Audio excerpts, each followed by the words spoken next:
There's a spiritual war and there's a physical war. And the physical war could be, that's the unofficial. Yes. That's the unofficial version. The spiritual, if you win the spiritual war, it will reflect into the physical war.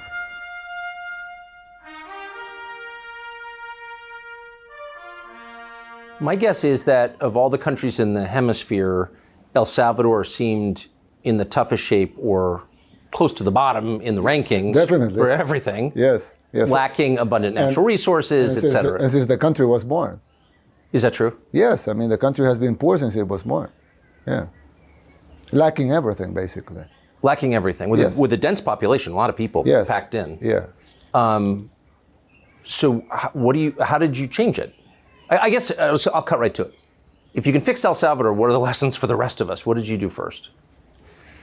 Well, of course, you cannot do anything if you don't have peace, right? And when I say peace, I include wars, civil wars, invasion, crime. I mean, you need to have peace. You need to be able to move freely, to have your basic rights respected. Starting with the right to live, the right to move, the right to have property. So you need your basic rights to be respected. So you need peace. That's the first thing a society will struggle to achieve. And once you achieve peace, then you can struggle for all the other things, like infrastructure, wealth, well-being, quality of life, but you have to start with peace. So we had to start with peace. And in the case of El Salvador, we were literally the murder capital of the world. Yes. And we turned it into the safest country in the Western Hemisphere. We're safer than any other country in the Western Hemisphere, which is, it was. If I would have said that 5 years ago, they would say that I was crazy, right? Yes. Because this was literally the most dangerous country in the whole world. Your capital is now safer than our capital in Washington. Yes. A lot safer. And the country is safer than the United States as a whole. Yes. The U.S. murder rate is around 6 murders per 100,000 inhabitants, and our murder rate is 2. So we're safer than Canada, safer than Chile, safer than Uruguay, safer than the U.S., safer than any country in the Western Hemisphere. There are countries in the other hemisphere that are safer than El Salvador, but not in the Western Hemisphere. So you did that in just a couple of years. Yes, we did that basically in 3 years. So just bottom line it for us, what's the formula? Well, I can tell you the official formula and the real formula. Okay. So the official formula is that we did a plan. I mean, we did a plan. It's not that, when I say official, I mean it's a lie. It's just, the official one. We did a plan that was comprised of phases. So we roll up the first phase, then the next one, then the next one, and then gangs started attacking back. So we had to roll up everything at once, like in a hurry.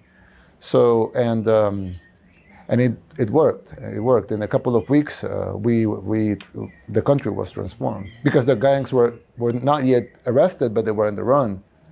So we basically. In the roll-up of Phase 6, we basically pacified the country in a couple of weeks.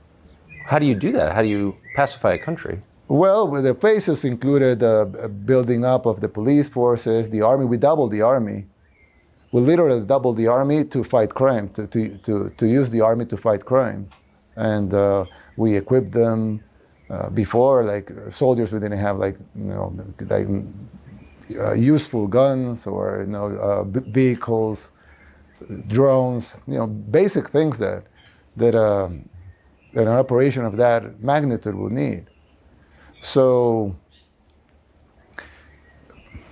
yeah, we roll up the phases and then we went after them. Okay, so that's the official. That's the official. Yes, that's the official. What's the real? It's a miracle. It's a miracle. Yeah, it's a miracle. I love that. What do you mean? Yeah, it's a miracle. When gangs started attacking us back, basically they killed 87 people in 3 days, which for a country of 6 million people, it's crazy. Would be the equivalent, 60 times, would be the equivalent of having 5,000 deaths in 3 days, 5,000 murders in the U.S. in 3 days. Wow. Yeah.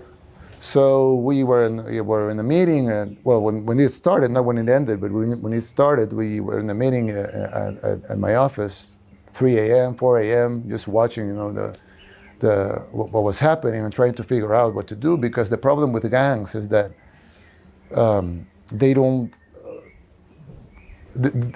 only attack their objectives. When they want to create terror, they can attack anyone. So they can actually kill their grandma. Yes. And it's your victim. Yes. Because they don't care about their grandma. You care about their grandma, so it's your victim. If they kill their grandma, you have one death, and they have, they achieved the terror that they want to create. So they can kill anybody. A woman walking by, a guy working in the street, a taxi driver. They can kill anybody.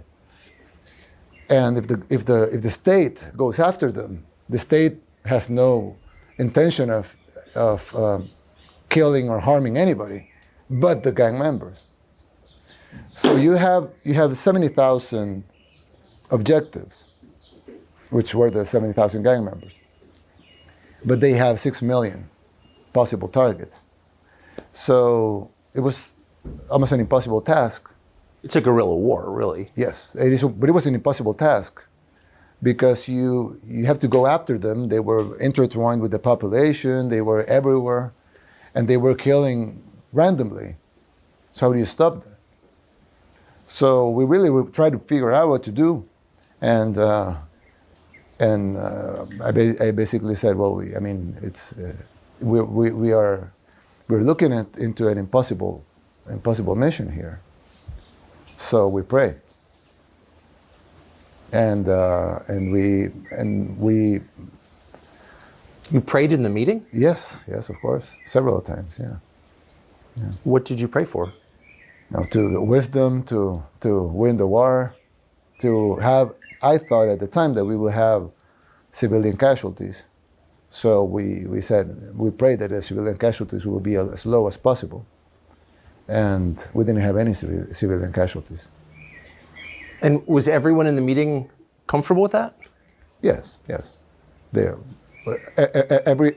All my security cabinet are believers. They all believe in God. We're a secular country, of course, but we all believe in God. So yeah. MS-13 is one of the major gangs, and they are satanic also. That was my question. So yes. very little. I'm sorry. No. But I would hope you will explain it, because very little has been written in the West about this. They're satanic, yes. But actually, literally, can you explain? Well, they didn't start as a satanic organization. MS-13 started in Los Angeles, in the U.S., because Salvadorans weren't allowed to sell drugs by the Mexican gangs.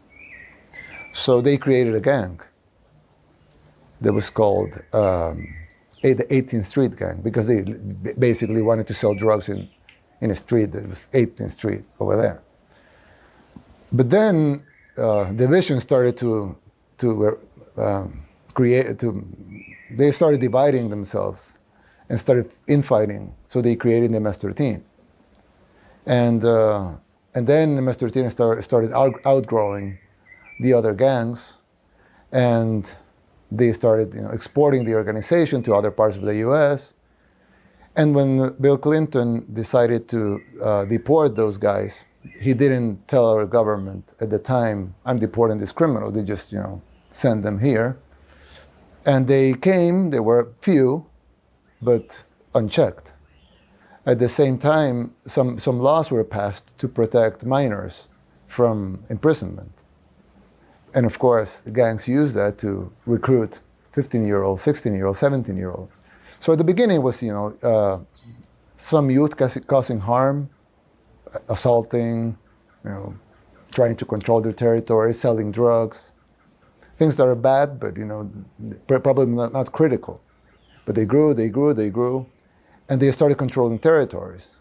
A few years later, they were actually a huge international criminal organization that they have bases in Italy, Guatemala, Honduras, El Salvador, the U.S. Basically, a lot of major cities in the U.S. will have strongholds of. Right outside Washington, D.C. Yes, of course. And you have in Long Island and yes. in L.A. It's a huge criminal international organization. So they grew and they started, killing more people just to get territory or to fight against rival gangs or to, collect debts or, money or whatever.